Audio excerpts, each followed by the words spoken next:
मध्यरात्रीची वेळ. हातात एक टॉर्च धरून त्या घनदाट जंगलाच्या दोन्ही बाजूने वेढलेल्या पायवाटेने तो एक एक पाऊल टाकत पुढे चालत होता. मनात कोणताच विचार नव्हता, ना कोणता प्रश्न. मी इथं कसा आणि का, हा देखील प्रश्न त्याच्या मनात नव्हता.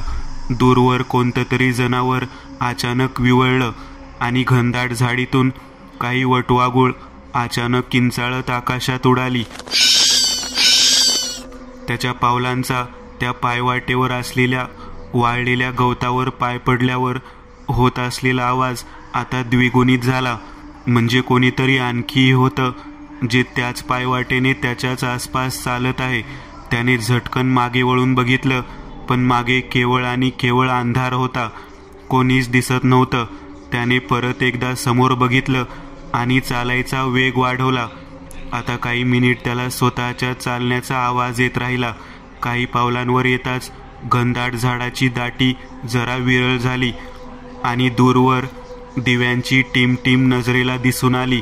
दूरवर तिथे प्रकाश आहे. म्हणजे या जंगलात जी मनुष्य वस्तीच अस्तित्वात आहे याची जाणीव त्याला क्षणभर सुखावून गेली. त्याने चालायचा वेग वाढवला. झाडांची दाटी विरळ होऊन आता मोकळं माळरान दूरवर पसरलेलं होतं.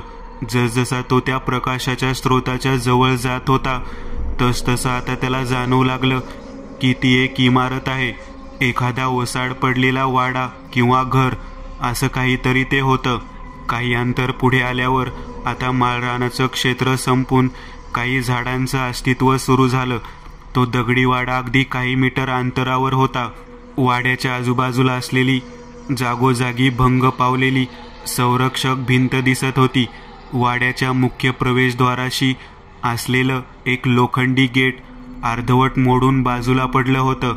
वाड्याच्या आजूबाजूला वडा पिंपळाची मोठमोठी आकराळ विक्राळ झाड होती. पिंपळाच्या पारंब्या वाड्याच्या दुसऱ्या मजल्यावर असलेल्या खिडकीला खेटलेल्या दिसत होत्या. मनुष्यवस्तीपासून पूर्णपणे अलिप्त घनदाट जंगलाच्या अगदी मधोमध असलेला तो वाडा म्हणजे खरंच खूप विचित्र असा दिसत होता. अचानक त्याला त्याच्या मागच्या बाजूला कोणाच्या तरी पावलांचा आभास झाला. त्याने झटकन वळून मागे बघितलं, पण मागे कोणीच नव्हतं. त्याने वाड्याच्या अंगणात पाऊल टाकलं. एक थंड हवेची झुळूक वाड्याच्या आतल्या बाजूने त्याच्या अंगाला शिवून निघून गेली. तो 20 पावलं चालत आत वाड्याच्या इमारतीकडे येऊ लागला. अंगणात मधोमध असलेलं तुळशी वृंदावन दिसत होतं. वाड्याची अवस्था अशी असूनही तुळशीचं रोप मात्र अजूनही टवटवीत होतं. तो आता वाड्याच्या मुख्य दाराशी आला. तो मजबूत जाडसर दरवाजा बंद होता. जुन्या काळातला तो दरवाजा वाजवायला म्हणून त्याने हात पुढे सरसावला आणि दरवाजा आपोआप धाडकन उघडला गेला. ही गोष्ट त्याच्या काळजाला हादरवून गेली, पण का कुणास ठाऊक तो स्वतःला रोखू शकत नव्हता. जणू त्याला जे काही होतं ते आत बोलावून घेत होतं. त्याने आत येत वाड्याच्या प्रशस्त अशा माजघराच्या खोलीत नजर टाकली. माजघरात मध्यभागी जमिनीवर खूप साऱ्या पंत्या एकाला एक खेटून तेवत होत्या. त्याचाच प्रकाश त्या खोलीच्या प्रत्येक कोपऱ्याला प्रकाशित करत होता. तो चालत आत त्या खोलीच्या मध्यभागी आला. हॅलो, कोणी आहे का? त्याने इकडे तिकडे बघत आवाज दिला. हॅलो, परत एकदा, पण कोणताच प्रतिसाद त्याला मिळाला नाही. त्याची नजर सहज म्हणून भिंतीवर गेली. खोलीच्या दुसऱ्या बाजूला भिंतीवर त्याची नजर गेली. धुळीने माखलेले काही फोटो त्या भिंतीवर दिसत होते. तो त्या भिंतीजवळ आला. हाताने धूळ पुसत त्याने त्यातला एक फोटो बघितला. एका कुटुंबाचा ग्रुप फोटो होता, ब्लॅक अँड व्हाईट.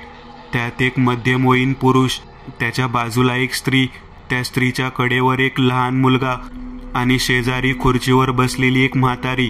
त्या म्हातारीच्या खुर्ची मागे उभी एक मध्यमवयीन स्त्री, असे 5 जण दिसत होते. फोटो कदाचित कुठेतरी बाहेर एखाद्या टेकडीवर किंवा बागेत काढला असावा. आजूबाजूला झाडे दिसत होती. त्या फोटोमध्ये त्या म्हातारी आणि त्या लहान मुलाचा आणि खुर्चीच्या मागे उभ्या त्या स्त्रीचा चेहरा नीट दिसत नव्हता. कदाचित मुद्दामून त्या फोटोतील त्यांच्या चेहऱ्याशी कोणीतरी छेडछाड केलेली असावी असं वाटत होतं. अचानक कर असा आवाज खोलीच्या दक्षिण भागातील कोपऱ्यातून आला. दचकून त्याने त्या दिशेला प्रकाश टाकला. तिथे एक डुलणारी लाकडी खुर्ची दिसत होती, जी जराशी हलली होती. त्याला काही कळत नव्हतं इथं नक्की कोणी आहे की नाही. आता त्याने बाकीचे फोटो बघायला सुरुवात केली.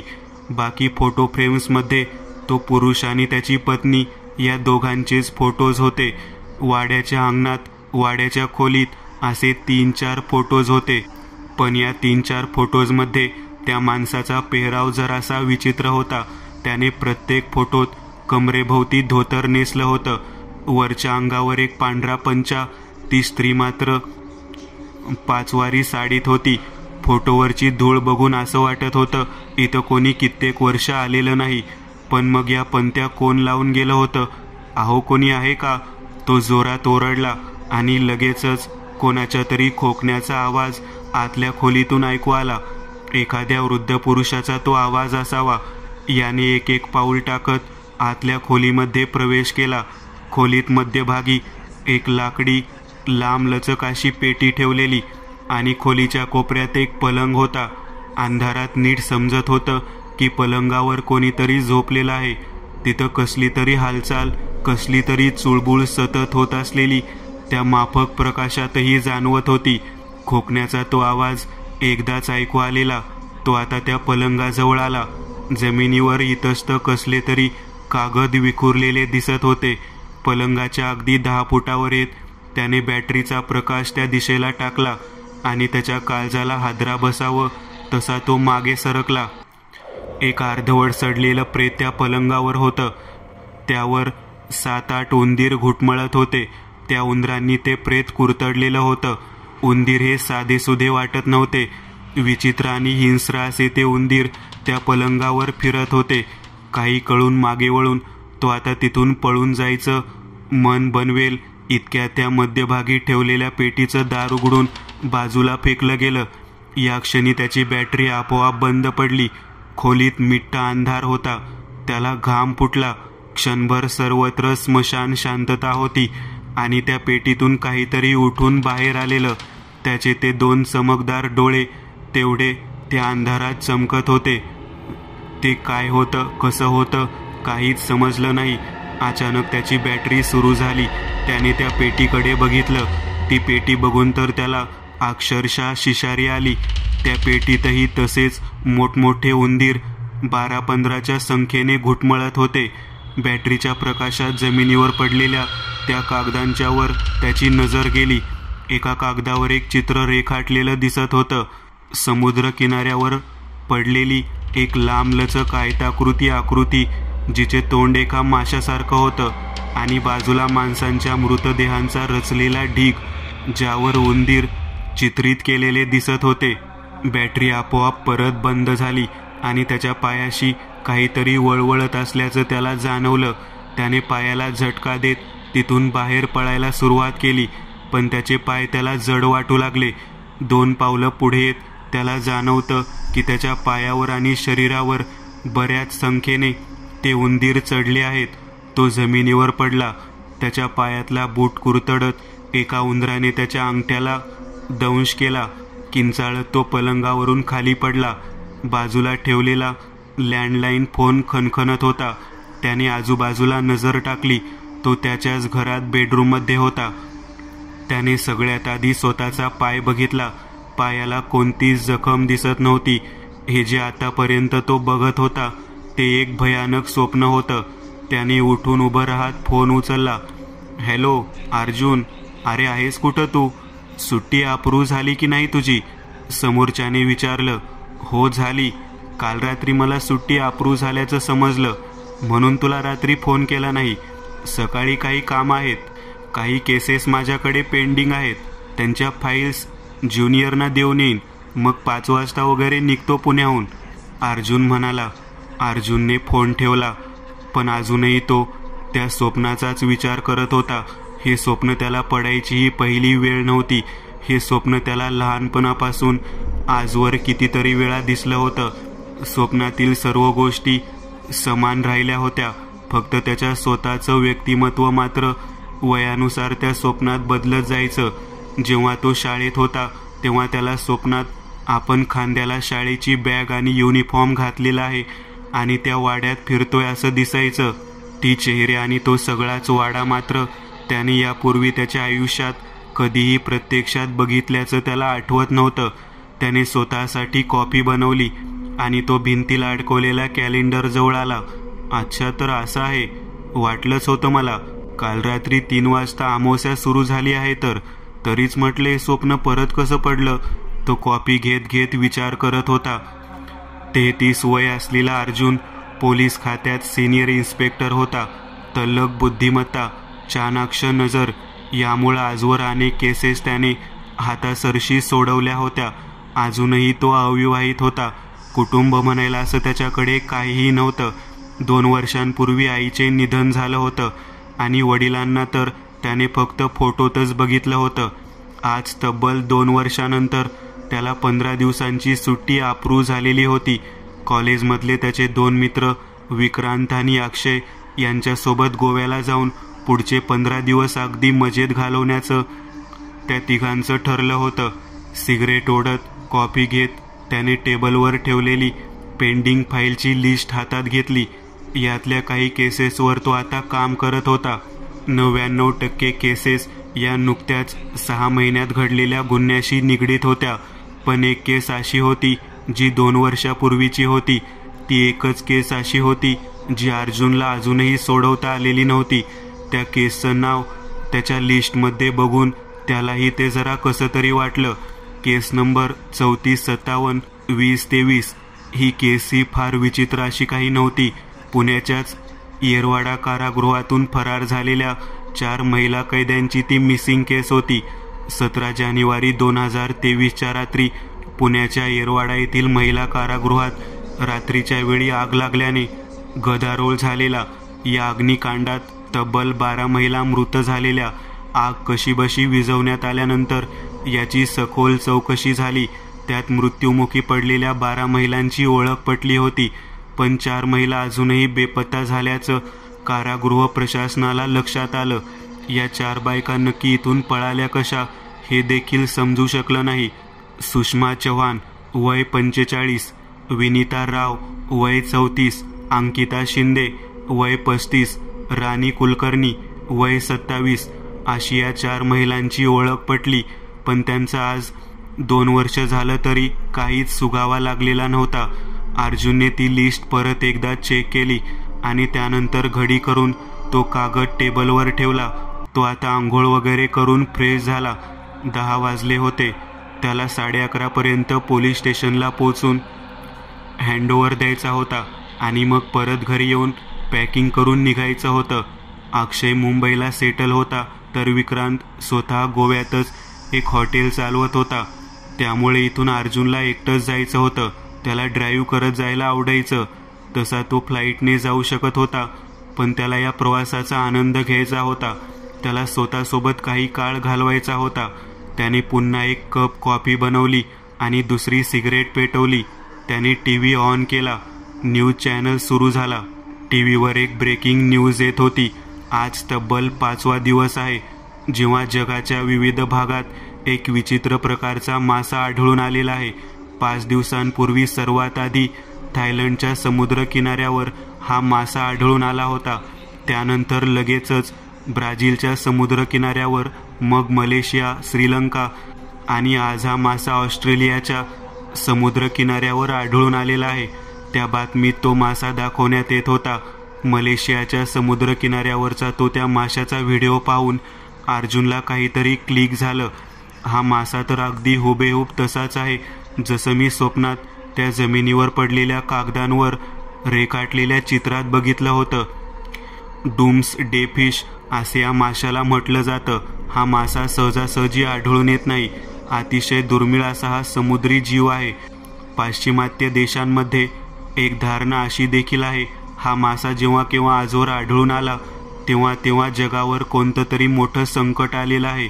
म्हणूनच याला डूम्सडे फिश असं म्हटलं जातं. 2012 मध्ये हा मासा जपानच्या समुद्र किनारपट्टीवर आढळून आला होता आणि तेव्हा काही दिवसातच जपानमध्ये त्सुनामी ही नैसर्गिक आपत्ती येऊन हजारो लोक मेले होते.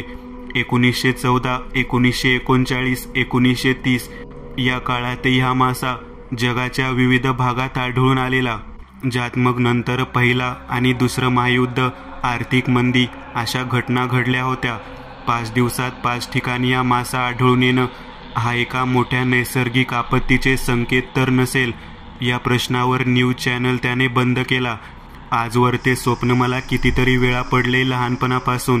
त्या माशाचं ते चित्र मी लहानपणापासून पाहत आलोय आणि मी खात्रीने सांगू शकतो की हाच तो डोम्सडे फिश आहे जो मी स्वप्नात पाहिला होता. अर्जुन विचारात हरवून गेला होता आणि तितक्यात त्याचा फोन वाजला. हॅलो सर, सुरेश बोलतोय. तुम्ही किती वाजता येत आहात? मी पोलीस स्टेशनला आलो आहे. हो सुरेश, मी पण निघतोच आहे, असं म्हणत अर्जुनने फोन ठेवला आणि तो सगळे विचार झटकून घरातून निघाला. पोलीस स्टेशन त्याच्या घरापासून फार दूर नव्हतं, त्यामुळे त्यांनी बाईक काढली. आज सकाळपासूनच वातावरण खूप विचित्र झालं होतं. एक विचित्र उदासवान ढगाळ वातावरण पसरलं होतं. अर्जुन बाईकवरून मुख्य रस्त्यावर आला. सिग्नल लागलेला. अचानक आकाशात ढगांचा प्रचंड असा गडगडाटाचा आवाज झाला. सिग्नलवर उभ्या सगळ्याच लोकांची त्या 5 सेकंदासाठी भांबेरी उडाली. सिग्नल सुटला. हळूहळू वाऱ्याचा वेगही वाढल्याचं जाणवू लागलं होतं. अर्जुन पोलीस स्टेशन समोर गाडी लावून आत शिरला. पोलीस चौकीमध्ये अगदी तुरळक असा स्टाफ होता. ते पोलीस स्टेशन त्या परिसरातलं मुख्य पोलीस स्टेशन होतं आणि तिथे इतका कमी स्टाफ त्यावेळी असणं म्हणजे जरा विचित्र वाटण्यासारखं होतं. येता येता लॉकअपच्या दिशेला त्याने नजर टाकली. तिथे असलेले 5ही लॉकअप आता आरोपींनी भरलेले दिसत होते. प्रत्येक माणसाच्या चेहऱ्यावर एक समान हावभाव दिसत होते. गुन्हा केल्याची कोणतीही पश्चातापाची भावना दिसत नव्हती. काही लोकांच्या चेहऱ्यावर एक विकृत असं स्मित हास्यही जाणवत होतं. 5व्या लॉकअप जवळून जाताना त्याने आत बघितलं. आतमध्ये 3-4 कैदी दिसत होते, पण लॉकअपच्या भिंतीजवळ गाढ झोपलेला एक मध्यमवयीन गृहस्थही होता. अर्जुन आता त्याच्या केबिनमध्ये आला. त्याच्या मागोमाग लगेच सुरेशही केबिनमध्ये शिरला. सुरेश ही घे लिस्ट. या केसच्या फायली तुला माझ्या केबिनच्या ड्रॉवरमध्ये मिळतील. बाय द वे, आज चौकीमध्ये स्टाफ एवढा कमी का आहे? काल रात्री मी गेलो 11:30ला, तेव्हा मोजून 4 लोक लॉकअपमध्ये बंद होती, पण आता येऊन बघतोय तो लॉकअप भरलेला आहे. अर्जुन म्हणाला. आज जरा विचित्र वाटतंय सर. असं वाटतंय जणू रात्री 12 नंतर क्राईम रेट अचानक वाढला आहे. ठिकठिकाणी गुन्हे घडण्याच्या कंप्लेंट येत आहेत. सुरेश खूप गांभीर्याने सगळं सांगू लागला. अरे असतात असे दिवस. तुझा कदाचित विश्वास बसणार नाही, पण असे पंचांगामध्ये दिलेले अशुभ दिवस किंवा अगदी सणवारांचे दिवस जेव्हा निगेटिव्ह किंवा पॉझिटिव्ह ऊर्जा अगदी टोकाला किंवा पीकला असते, त्या काळामध्ये गुन्ह्यांचं प्रमाण जास्त वाढलेलं असतं. तो रेकॉर्ड काढून बघ. सर्वाधिक गुन्हे दिवाळी, होळी किंवा मग अमावस्येच्या दिवसातच घडतात. पॉझिटिव्ह निगेटिव्ह ऊर्जा मानवी मेंदूला विचलित करू शकते. आजही तसंच काहीसं वाटत आहे. वातावरण पण खूप विचित्र झालंय, पण तू काळजी करू नकोस. संध्याकाळपर्यंत परत एकदा सगळं काही नॉर्मल होईल. चल मी निघतो. मला पॅकिंग करायची आहे. काही लागलं तर मला कॉल कर. बाय. असं म्हणून अर्जुन पोलीस चौकीतून निघाला. अर्जुन पोलीस स्टेशनमधून निघाला. बाईक जवळ आला. बाईकला त्याने चावी लावली आणि पुन्हा एकदा भयानक असा ढगांचा गडगडाट ऐकू आला. एक क्षणभरासाठी तोही दचकला. गाडीवर बसून तो तिथून निघाला. तो गोव्याला सुट्टीवर चालला होता, पण का कुणास ठाऊक मनात एक धाकधूक होती. जणू काहीतरी होणार आहे. ही अशी धाकधूक घेऊन तो आजवर कित्येक वर्ष जगत आला होता.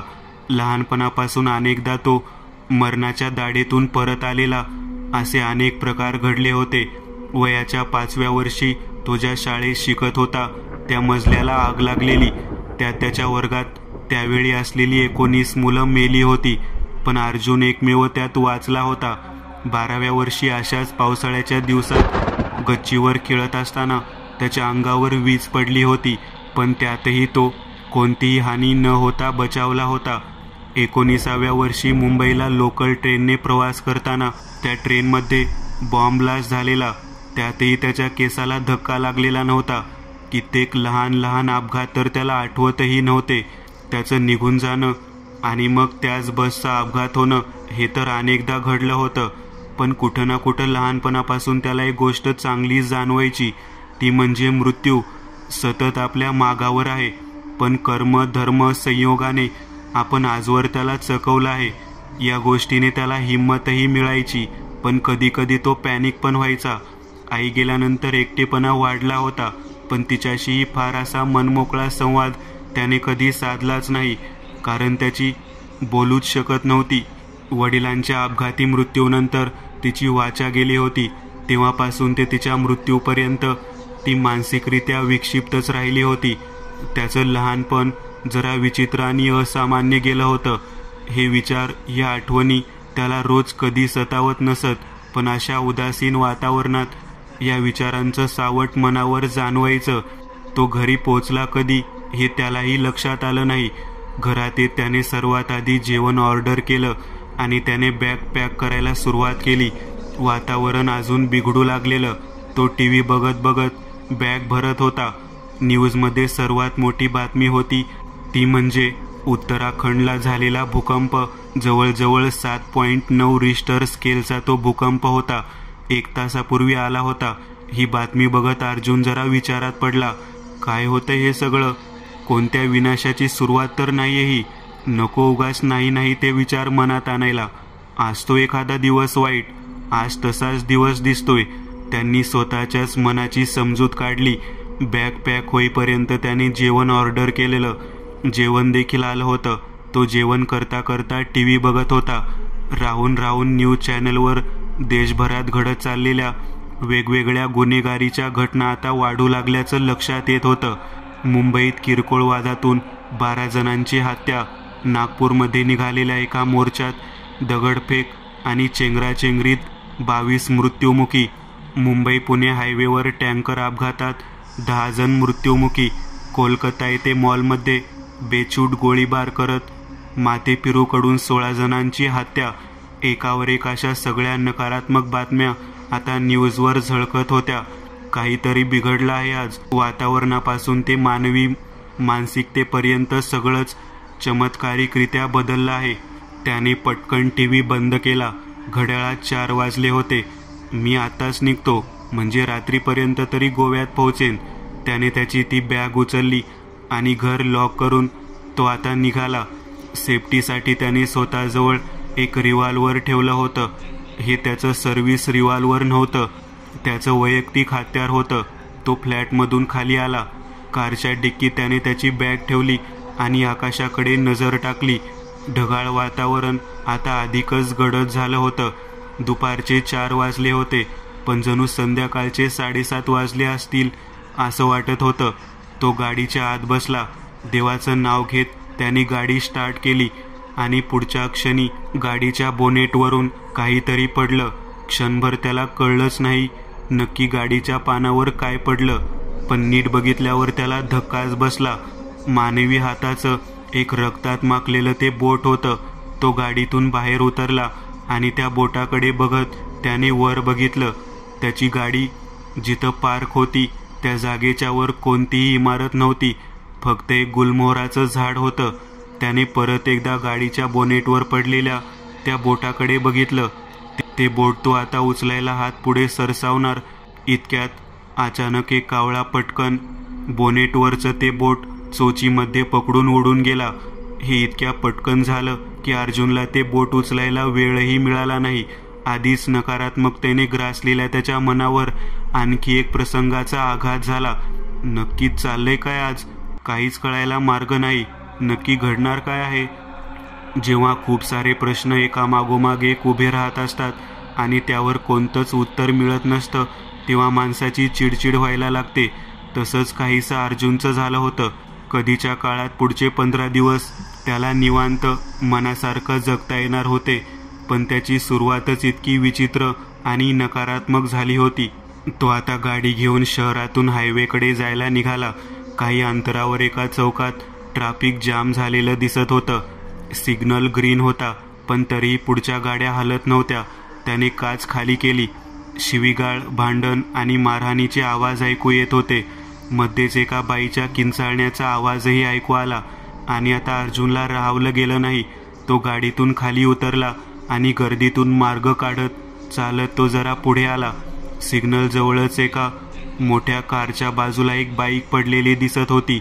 समोर बघ्यांची गर्दी दिसत होती.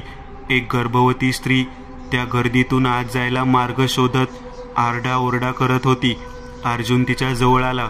अहो प्लीज थांबवा कोणीतरी, ते मारून टाकतील माझ्या नवऱ्याला. तिचं हे वाक्य अर्जुनच्या कानावर पडलं आणि त्याचं टाळकंच फिरलं.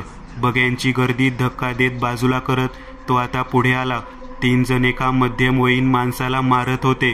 ते दिसायला तसे सामान्यच होते, पण त्यांचा तो आवेग बघून कोणी मध्ये पडत नव्हतं. त्याने खिशातून एक रुमाल बाहेर काढत तोंडाला बांधला. गॉगल काढून मागच्या खिशात ठेवला. तुझ्या तर त्या तिघांमधला एक जण त्या व्यक्तीला बाजूला पडलेल्या लोखंडी रॉडने आता मारायला पुढे सरसावणार होता. अर्जुनने मध्ये येत तो रॉड डाव्या हाताने रोखत एक जबरदस्त असा पंच त्याच्या नाकावर ठेवून दिला. त्याच्या त्या पंचने तो माणूस 4 मुंड्या चित होत जागीच कोसळला. दुसऱ्या क्षणी काही कळायच्यात तो लोखंडी रॉड त्याने बाजूला उभ्या त्या तिघांमधल्या एका दुसऱ्या माणसाच्या गुडघ्यावर इतका वर्मी हाणला की त्याच्या गुडघ्यातून काडकन आवाज बाहेरपर्यंत ऐकू आला. त्याची वेदनादायी किंकाळी त्या गर्दीच्या गदारोळात दाबली गेली. तिसरा व्यक्ती हे पाहून अर्जुनच्या अंगावर झेपावला, पण अर्जुनने त्याला एक वर्मी ठोसा त्याच्या गळ्यावर मारत त्याच्या नाड्या आवळल्या. आता एक जण घोळाना फुटून जमिनीवर पडलेला. बाकी दोघेही जमिनीवर पडलेले, पण निदान शुद्धीत होते. अर्जुनने लाथाबुक्यांनी त्या बाकी दोघांना चांगलंच तुडवलं. ते सुरुवातीला शिवीगाळ करत राहिले, नंतर एकदम शांत झाले. जमिनीवर जखमी पडलेल्या त्या गृहस्थाला उठवत अर्जुन काहीही न बोलता गर्दीतून बाहेर घेऊन गेला. साहेब, उपकार झाले तुमचे. काही कारण नसताना जरासा धक्का लागला होता, पण लगेचच ते तिघे डायरेक्ट यांना मारहाण करू लागले. अर्जुन काही न बोलता परत एकदा त्या गर्दीत घुसला. ते तिघेही अजून तसेच तिथे पडून होते. ए चल पाकिट काढ, कंबरड्यात लाथ घालत त्याने त्या तिघांमध्ये एकाला सांगितलं. त्याने पटकन पाकिट काढलं. अर्जुनने पाकिटातल्या 500च्या सगळ्याच नोटा काढून घेतल्या आणि पाकिट त्याच्या तोंडावर फेकलं. अर्जुन पुन्हा गर्दीतून बाहेर गेला. ते पैसे त्यांनी त्या माणसाच्या बायकोकडे दिले आणि त्यांना हातानेच इथून निघून जायचा इशारा केला. गर्दीतले सगळे लोक त्याच्याकडे नुसते बघत राहिले. तो व्यक्ती त्याच्या बायकोला घेऊन बाईकवरून तिथून निघून गेला. अर्जुनचं काम अजूनही पूर्ण झालेलं नव्हतं. परत एकदा त्या तिघांच्या जवळ आला. बाजूला पडलेला एक दगड त्यांनी उचलला आणि तो दगड त्या माणसाच्या महागड्या गाडीच्या काचेवरती फेकला. उठ, गाडी बाजूला घे, ट्रॅफिक जाम झालंय, चल.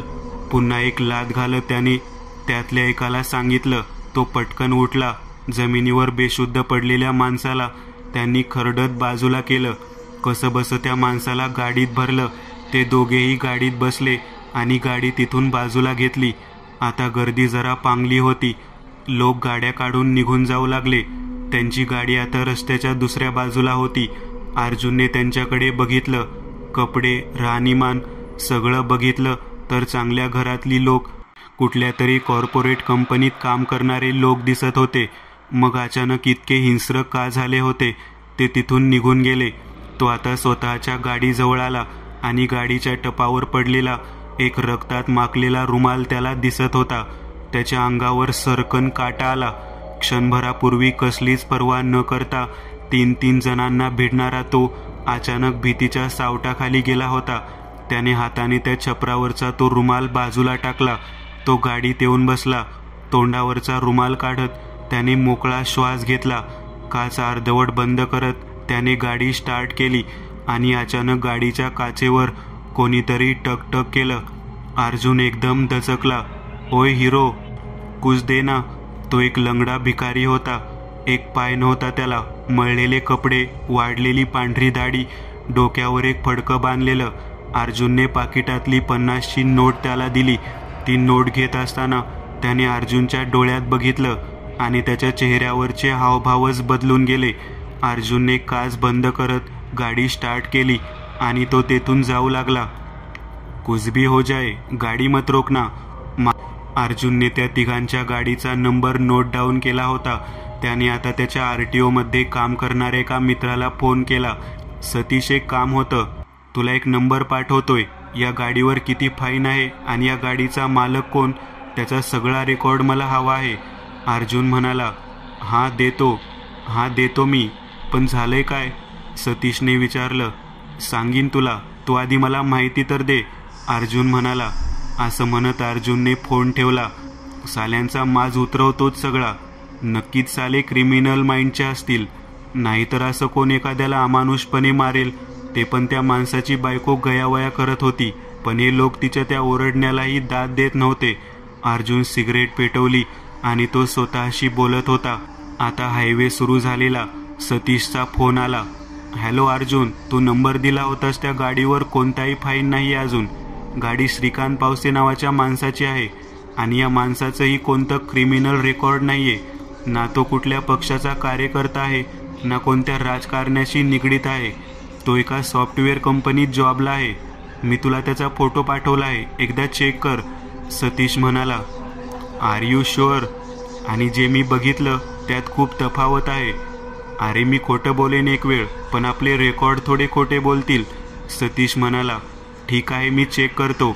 अर्जुनने त्याने पाठवलेला फोटो चेक केला। हा तोच माणूस होता, त्या तिघांमधला एक। अर्जुनने आता तो प्रसंग नीट आठवला। तिघांच्याही अंगावरचे कपडे अगदी व्यवस्थित होते, फॉर्मल शर्ट, पॅन्ट, टाय, डोळ्याला चष्मा। त्यांच्या कारमध्ये सुद्धा लॅपटॉपच्या बॅग दिसत होत्या। मग एखाद्या व्यक्तीला इतक्या अमानुषपणे ते मारहाण का करत होते? मानवी मानसिकता आणि गुन्हेगारी एकमेकांशी जवळून निगडीत आहेत। मानसिकता बिघडली की गुन्हे आपोआप घडू लागतात आणि मानसिकता बिघडते ती नकारात्मक ऊर्जेमुळे, हे त्याला ठाऊक होतं। हे विचित्र वातावरण आणि ही जाणवणारी प्रचंड नकारात्मक ऊर्जा नक्की आता काय काय घडवणार आहे?